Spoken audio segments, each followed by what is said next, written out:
Thank you so very much. This has been extremely wonderful, and it's like you just broke down all the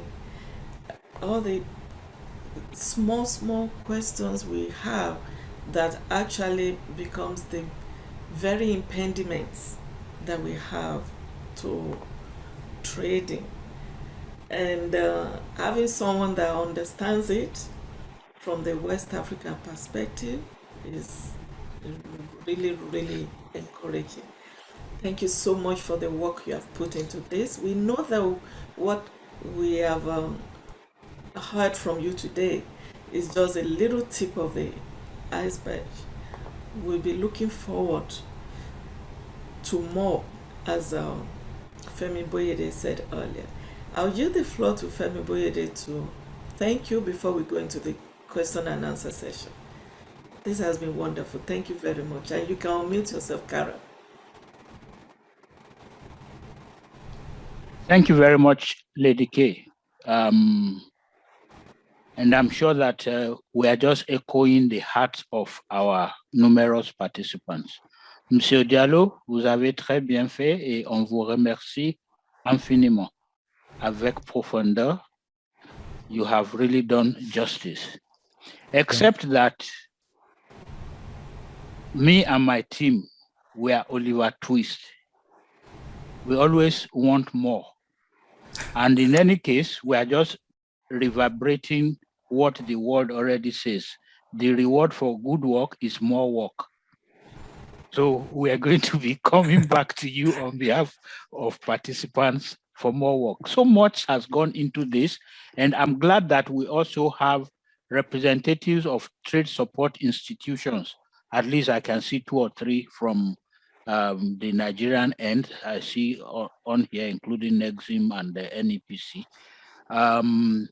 Something that kept echoing in my mind is that the West Africa Trade and Investment Hub only supports export-ready companies.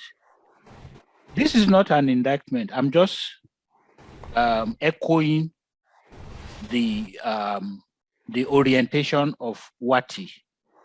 This therefore throws a huge challenge to the respective countries' trade support institutions. Like a Yoruba proverb will say that somebody who wants to be assisted to put what do you call it, a load of firewood on his head, that person bends down first and they see him trying to lift it, then another person comes. So the in-country representatives of the trade support institutions will then need to do the preliminary work of making their exporters export ready. I'm glad I see Titi Ojo here, the executive secretary of the Network of Practicing Non-Oil Exporters of Nigeria. I know a few people registered from Ghana Export Promotion Board. I know because I relate with them. And I'm sure that so many people have registered from the Francophone part. So I know. I always cite APEXI, that's the Agence pour la Promotion des Exportations de la Côte d'Ivoire. I cite them as a good example of a private sector-driven external trade development and promotion agency. So just my modest observation and a challenge to trade support institutions. The second challenge from what you have presented, sir, is the fact that Africa, especially in products like cocoa, like sesame seed, like cashew nut that you have talked about, they are predominantly originating from West Africa. But West Africa does not even feature, not in the top 3 at all, as main suppliers of the processed versions of these commodities to the US market. This for me is a challenge. This for me, I mean, like I will just be like a loud sounding cymbal, because I'm echoing what the whole world is singing on a daily basis. Ambassador President Akiwumi Adesina is doing fantastic at the Africa Development Bank. And he has been singing the same tune. Africa needs to add value to its commodities before, so that they can capture a greater chunk of export money. Will this be a challenge to the private sector? Would it be a challenge to even the Africa Development Bank and other financial development institutions across the continent to look at value chain? I know that NEXIM, Nigeria Export-Import Bank, for example, is working on a value chain approach to export financing. Would this be something that they need to look at? Just trying to bring up a few of the things that you have said. I threw in a question, I'm sure the anchor will bring it up later, that might be of immediate interest to our participants and listeners today. Fantastic window. The structure is there, the concept is there, the legal backing is there for West Africa goods to enter America duty-free. So that provision is there. How do these exporters here today from the various countries of West Africa, is it something they can come to West Africa Trade and Investment Hub for? That, okay, I know that there's a window for my goods to get there. Who receives my goods? We have somebody who attended our program for the first time last month. He has excess capacity, more than 67% excess capacity above what he can produce. He has a plant that produces toothpaste and petroleum jelly. And just like I told you, Mr. Diallo, before we started admitting people, I am aware that about 70% of what is recorded as Nigeria's export to AGOA is actually petroleum product. Our focus in championing economic diversification should move away from oil. So if you have somebody who has capacity, for example, in his factory for petroleum jelly, for toothpaste, which are daily needs, would West Africa Trade and Investment Hub, sorry, I'm not asking the questions, I'm just throwing up specific issues that you may address today, or we will, since we are almost sure that you gave us your word that you will be ready to listen to us again. So again, thank you very much. And contributions and questions and comments, I'm sure that there are people who have much more practical and direct impact to them than me. I just tried to talk through your presentation. Merci beaucoup. Thank you so very much, Mr. Boyede. Kara, you want to say something to what he has said? Yes, why not, Lady K? Thank you very much, Mr. Boyede. I think this is a great recap of the presentation. You have captured well all the issues that this presentation tried to brought up. Regarding your last comment on the trade hub and the assistance that we provide to export-ready businesses. Why we are saying export-ready businesses? Of course, for the webinars, workshops, and the training that we are organizing as a trade hub, all businesses are welcome to participate. And we do this kind of webinars or let's say trainings on monthly basis on different subjects. So all companies, whether export ready or not, are welcome to participate and to learn. But when it comes to specific technical assistance, because we know that US market is a challenging market, it's companies need to be very competitive. And this is something we are seeing every day since we have a market linkage program ongoing at the moment.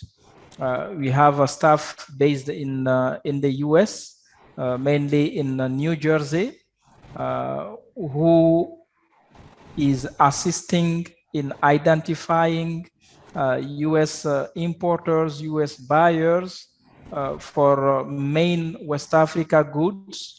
And we do the matching, the linking with export-ready businesses. And this is where the word export-ready businesses are very important because we want to preserve the image of West Africa as capable supplier of the US market. We want to make sure that businesses we are introducing to US importers are producing in the required quantities, have quality goods with the quality certifications required by these buyers, and are able also to offer competitive prices, which is also one of the requirements in order to penetrate the US market. So it's for all these reasons that it's difficult to, let's say, take into account the non-export ready companies. We have a form, a design form that businesses can fill. It's available on our website, and it's based on the information you provide in this form and also the type of assistance you are requesting, that we will evaluate you based on several criteria we have internally to determine whether the company is export ready or not, whether a company can be presented to a US company or not. So this is how we work, mainly for the market linkage for companies that would like to be introduced to US companies. On the other end, we work on, let's say, the demand basis, which means we know that there are the category of goods that are mainly available in West Africa. So we go to identify US companies that import those kind of goods. We talk to them, we present AGOA and its benefit, and we present the potential of West Africa for those type of goods. And then we can introduce these US companies to West African companies that will fill the requirement they have set to be a supplier. So we work on both sides, try to assist West African companies to identify a US buyer, but also identify US buyers and connect them back to West African businesses. This is what I want to brought up as, let's say, a general answer to what Mr. Femi just mentioned. Good afternoon, everyone. Good afternoon, Elizabeth. It's good to be back here today. Thank you, Mr. Boyede. Thank you, Lady K. And thank you, Mr. Diallo, for this explicit message and presentation you've done. I'm familiar to a level with AGOA, but I'm also experienced, and I would like to point out why we don't really have the support for the foodstuff side. I know the people with style do get waiver, but I find out that the clearing agent on the other side, the brokers, they are not conversant with AGOA. Some say they have never heard the word AGOA before. So as much as we need to sensitize on this side, we still need to sensitize on the other side. So that at the end of the day, when we have done all the needful on this side, sending to the diasporas on the other side, you will get the value that you are trying to place us on. And we're so glad to know that you do help to navigate with the company that can uptake from us. That's a good one. I'm glad to hear that.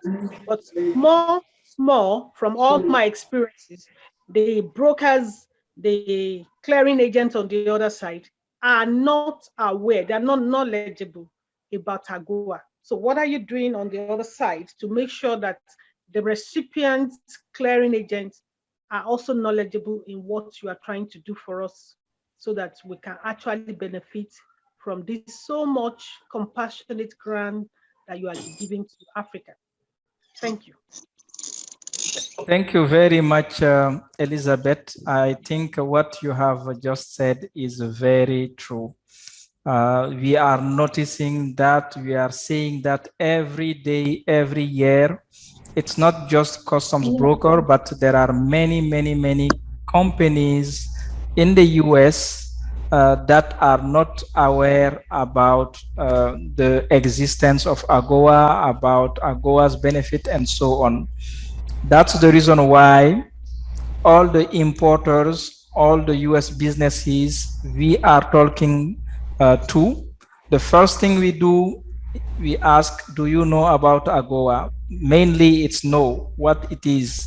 So we have to explain, we have to share content with them, especially that's the reason why also we have designed a short video, about 1 minute video. It's on our website, just to explain very quickly what AGOA is and what are the benefits from AGOA for all the businesses.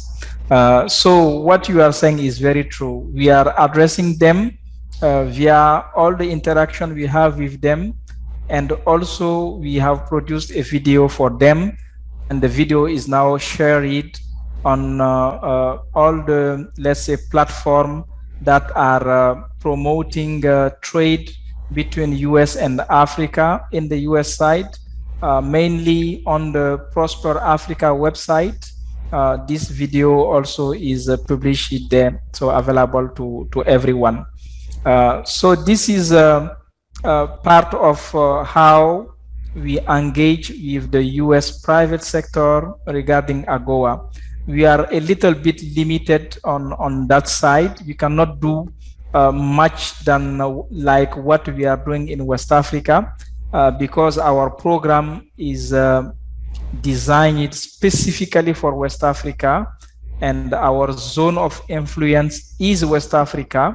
But we try as much as possible to educate US businesses we talk to, and also the US business community we are dealing with. Thank you very much. And we have a question from Doris Obodo. Doris Obodo, you want to ask your question, or you prefer we read it out for you? Doris, are you there? Okay. So the question from Doris Obodo is, she says, thank you, Mr. Diallo, for your insightful presentation. Please, if SMEs in the textile and apparel sector in Nigeria, for example, import fabrics from outside AGOA countries and make garments with the said fabrics, will it constitute 35% input from the said SMEs? Okay, that is a very good question, great question. The rules of origin for the garment and the textiles are different than those for the general goods. So the 35% value addition requirement is not, let's say, relevant for garment and the textile sectors. So in case you import fabric from a third country, anywhere in the world, and you bring it in Nigeria, for example, you make your garment from this fabric. In this case, the rules of origin is on the category 5 that we mentioned during the presentation. And your good will still qualify from AGOA duty-free treatment using the category 5 of textiles and garment, and you don't have to go about the justification of the 35% value addition. Thank you very much. I see, and as we go along, thank you for those of you that are putting your information on the chat. This is part of what we do. It's our opportunity for you to network. Please go ahead, continue to keep them coming. We can see so many of you. And I see a question, and then the questions. Raise up your hand or write in the chat as well. We will take the questions as they come along. And I see the first one is actually from Export Digest. I'm not sure if this was treated earlier. Yes, that's I summarized it earlier when I asked if it was possible to. I think Mr. Diallo very clearly responded. That's when he mentioned that there is somebody who is actually there to create and match make companies who fulfill the criteria. What I find very interesting and that will be very useful to our participants today is the form for export readiness assessment. In actual fact, as we were talking, I was already thinking I might be reaching out to the MPNEN, Nigerian Network of Practicing Exporters, and possibly some other potential collaborating persons and institutions. So now using the form that Mr. Diallo talked about to see whether we can arrange. This is just a rough thought for now. It will crystallize, but we might have to do specific export readiness sessions to let people understand and ask questions, no matter how stupid those questions, because it is in answering the stupid, uninformed questions that you actually come up with the qualities, the arsenal that I talked about. I'm an Arsenal fan, so I like to use the word arsenal. So the arsenal that we will equip the exporters with to go and fight the economic battle out there. We might need to do that as ASAP. So thank you again, Mr. Diallo. And I'm sure that there are people out there who still want to ask questions. Okay, thanks, Mr. Boyede. At this moment, I don't have any more questions. I think the people are actually satisfied, and I don't see any hand raised up, and I don't see any questions in the chat group. Fine. Does anyone still have any question before we move on from the question and answer session? Or if you have a comment, if you want to add to what has been said, you may equally have. Okay, I see a question from Miriam Godwin. I will read it out in a moment. So if you have something you can add to what we have shared, because like I said, it's always an interactive session. We give information. Okay, Elizabeth Nwako, actually I thought it was from the previous time. Thank you. No. Okay, so go ahead. Okay. Thank you once again for the platform. And Mr. Diallo, I would like to plead with you, because I know in the previous year you've done training for SMEs on information like this, and to put us together so that we can really have adequate information. But at the same time, is it also possible the clearing agents or whosoever you have worked with or you have trained on the other side, can we have their numbers so we could talk to them one-on-one and see the ones that are already aware of AGOA that we can use? And also we noticed that the port at New York and the port at Georgia or Texas, they operate differently. The rules are different. Is there any way you can explain to us why these rules are different? Thank you, sir.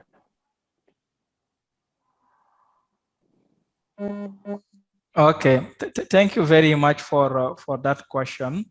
Of course, we worked previously with two customs brokers and two to three customs brokers, and they are all aware about AGOA and how to take advantage of. In addition to that, what we can do and what we are doing is when you have your own customs broker and you think that the person is not comfortable or do not know about AGOA, please link us to the person and we will be able to talk to the person and explain how to claim AGOA duty-free treatment for your goods, because we know that many people are comfortable with their own customs broker based on a long-term relationship they had.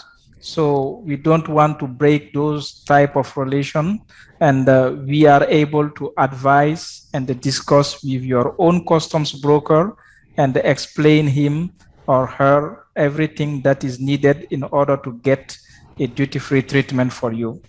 That is the question on the customs broker. I think I missed the second one. Lady K, what was the second question? Training for SMEs. Training for SMEs. Training, I think I already mentioned that we are doing training for SMEs.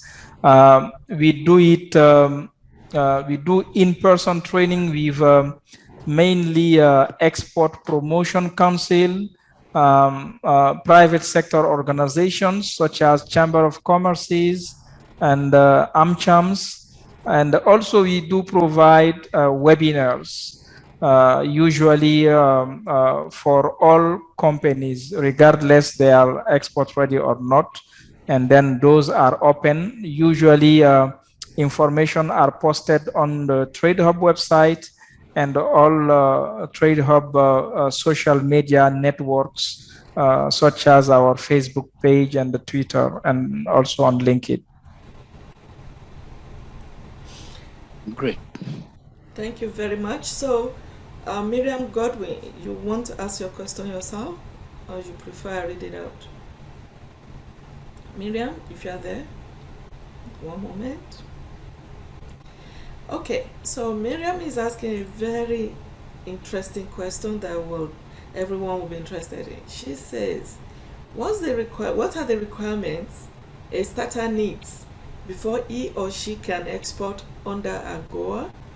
And what is the minimum amount in Naira a starter can use to start? Mr. Diallo, do you want to? Okay. This is interesting to everybody. This is a tough question, and then this question can let's say we can discuss this question for a whole session. You know, because it's related to what Mr. Boide was mentioning now, the export readiness. What I can tell you is that there is no minimum amount that is required for a company to export.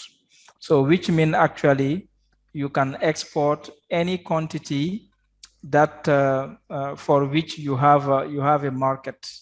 We know there are some companies that are exporting in containers, but we also know that there are some companies exporting in boxes using the international mailing companies that are distributing goods in the US. So the quantity really there is no requirement about the quantity. There is no requirement about the amount before you can start exporting.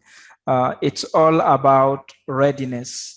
Are you ready to export? Because before you export, you must try to understand the regulations for the good you want to export to the US. There are entry requirements, and those entry requirements don't have anything to do with AGOA.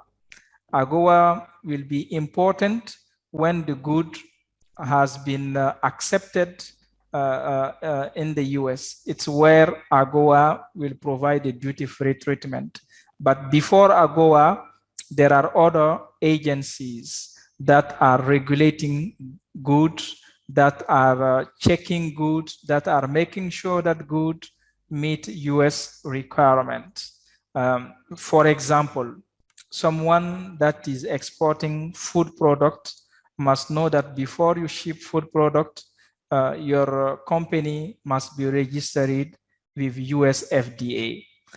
If you are not registered, if your good, your packaging or your labeling is not meeting the FDA requirement, it is possible that your good will be denied to enter in the US when it arrives at the US port of entry.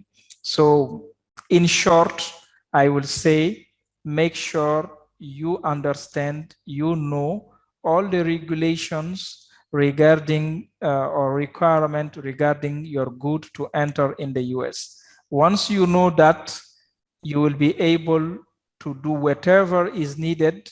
If it is an administrative requirement such as registration, or if it is about the quality of the good, or if there is a HACCP requirement, for example, like for juice and meat and seafood. So once your good are complying with those requirements, you can now start to export. And no matter the quantity, it all depends if you are able to satisfy the need of your client. Some clients will, let's say, buy retail good from you. In this case, e-commerce can be a good option. And then you can ship with the international mailing companies. If you have capacity also, you can ship within container. In this case, you will have to target, let's say, importers and main distributors, and then you will be able to do container shipment. So I hope that I have tried to answer to your question. Okay, thank you so very much. I have, okay, there's this one, it's like a comment from Titi Ojo. Titi Ojo, you want to ask him the question directly? Hi, good evening. So sorry, I'm not sure I can put on my video. Let's see, but it's a bit dark in here. Okay, so just let me just show you my head. Happy to see you can you see your head. I can see Femi Boyede blushing, just seeing you. I'm so happy to be part of this. Mr. Diallo, your session was awesome. Yeah. There's no other word. Well put. It was simple, it was straightforward, it was well constructed, no beating about the bush. You went straight to it, and I really appreciate that. I know in the course of the conversations, you've also mentioned that the AGOA, AGOA does their trainings for SMEs. There have been trainings you've been doing through chambers of commerce and some private sector organization. And I'm the acting executive secretary for the Network of Practicing Non-Oil Exporters of Nigeria. We were 1 year this year, so it's still fresh, but we want to empower more exporters to come into this space, and that's very important. Many people are coming in every day. SMEs are getting more interested with the AFCFT as well. Many people are getting more interested every day, and not all these SMEs you're talking about belong to a chamber of commerce, actually. So the network of practicing non-oil exporters is more like that umbrella for all these organizations. That's actually how we're set up. And then, of course, new exporters coming into the field can always join the network. As the name implies, it's a network, really. And it's an aggregation of all exporters, be it that you're in a chamber of commerce or in a manufacturers association. So for me, I'm pitching this to you because I think this SME training should be brought to implement to the network. And I really want you to give us a go ahead on this. Give us a nod, a positive, so that we can look forward to it. I mean, I will let you go until you say something about this. It might be what we're going to start with next year, but this is exciting. Many Nigerians still are wondering, this is AGOA, how does it really work? We still have issues with AGOA, really. And hearing what you said today, there's still so much opportunities that we need to leverage, and our members would like to have a session like that. I would like to have a session like that with you. Mr. Boyd had mentioned even before I asked this question, because I heard that he had made that comment. So what chances do we have? And I really want you to give us on this one. We could fix a training for next year, early next year, February perhaps, yes, for members of the network. Yes, that is possible, Madam Titi Ojo. That is possible. We can do a session with the members of your network and any other companies that are interested from Nigeria to join in that program. February or January is possible. It's just about, we can take 1 hour or 1 hour and a half to have a presentation based on your needs, based on the need of your members. We can go in deep, not only for AGOA, but on other subjects in terms of based on the nature of the good that your member want to trade, want to export. If it's textiles, we will focus more on textiles. If it is food, we can focus more on food, so that we can mention other requirements for good to enter that are different than AGOA. So feel free to let's say give your contact to Lady K or to Mr. Femi, and then they will do the introduction via email, and then we can continue the discussion. I'm sure Mr. Boyede will do that gladly. He has all my contacts. Mr. Diallo, well, now that Titi is here, I might also let you know that I'm the secretary of the board of trustees for the network of practicing non-oil exporters of Nigeria. So it's what do they call it? 6.5 dozen, Titi and I. So we will definitely take this. And Titi, please, let's talk it tomorrow during the Okay, thank you so very much. We'll be looking forward to that, and for sure, Titi, you know, we're going to support that program. Yes. And okay, normally we finish this at 1:30, so I crave the indulgence of everyone to just add 15 minutes. For sure, we will shut down either before then or on the dot of 1:45. I have Kemi Jeje. She has a question. Kemi Jeje, you want to ask your question? Please go ahead, unmute yourself and ask your question. Yes. Good afternoon, everybody. Your camera is off. Yeah. Oh my God. I didn't dress well. Okay, let me put it on. No problem. No matter who. Yeah. Good afternoon, everybody. Good afternoon. And thank you for this presentation. Thank you so much. For me, I mean, it's giving me enlightenment on export, because I don't know anything about it. So I really appreciate it. And thank you, Auntie Kemi. Yes, I want to ask, how can you get buyer? Are they going to help us to get buyers, or are we going to sort for the buyers ourselves? And what products that, you know, when you invest, that you know you're not going to get lost, or, you know, have your fingers burnt. Yes. So that is my question. Very good question. Thank you very much, Madam. Thank you. There are several ways to look for buyer or to find buyer in the US market. There are first of all referrals. So maybe in this session, there is a company that is exporting to the US, and you are in the same sector. So you can get the name of some US buyers based on that, and they can refer your company to those US buyers. So this is one way. Another way is through the participation to trade shows in the US. There are many trade shows in the US for almost all the sectors, all type of good. You have a specific trade show in the US, and there are many buyers, distributors, and also service providers in the same industry who will meet in 2 days, within 2 days, within 3 days to exhibit, to do business, and also to do conferences to learn in their own sector. So trade shows is another way to find buyers. Besides that, there are also industry associations. In the US, for all the sectors, you have an industry association, and those are membership associations. Even though you are not in the US, but you are interested in that sector, you know that the US is your main market or your target market, and you want to do business with those people, you can join this kind of association and have access to all their membership. Or if you are not member, in their website, you can have access in the name of the companies that are in that industry. That is another way to look for buyers. Another way, again, is through, let's say, subscription importing in that sector for that same product.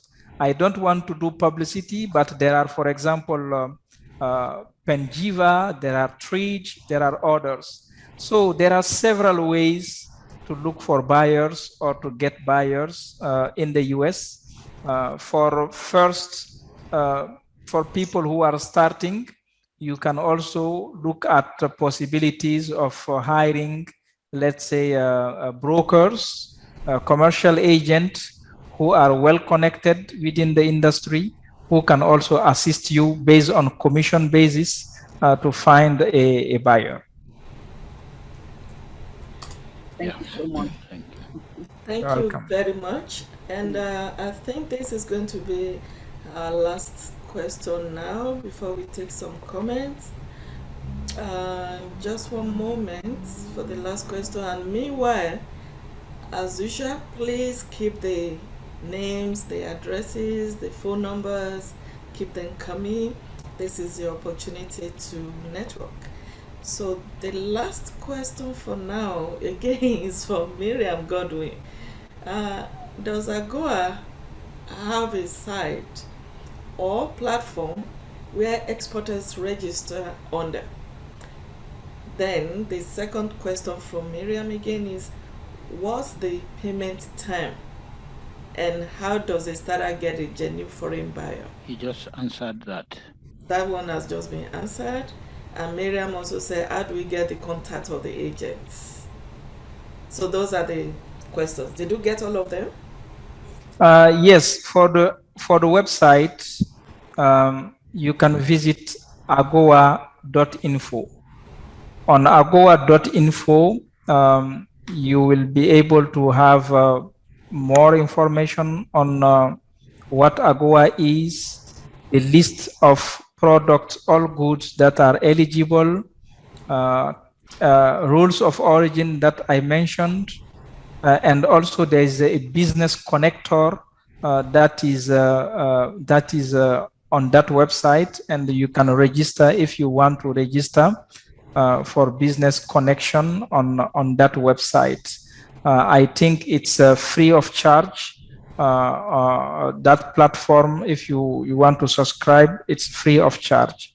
So as Femi mentioned, I think I have responded to the other question, but if it was not clear, please let me know so that I can elaborate more on that. Thank you so very much, Kara. We are rounding up now. It has been very interactive and information session. Expecting that maybe some of them would want to ask questions in French, but it's obvious that everybody is, we are all bilingual. Merci beaucoup. À votre tour, Monsieur Femboyede. Oui, Madame, je vous remercie. Et merci. On behalf of all of us today, now I'm actually bringing Kara to my side so that both of us and the participants can collectively thank the technical team, you wonderful people out there who have been ensuring that we feed my sheep every month. Thank you all very much. See you next month. Thank you.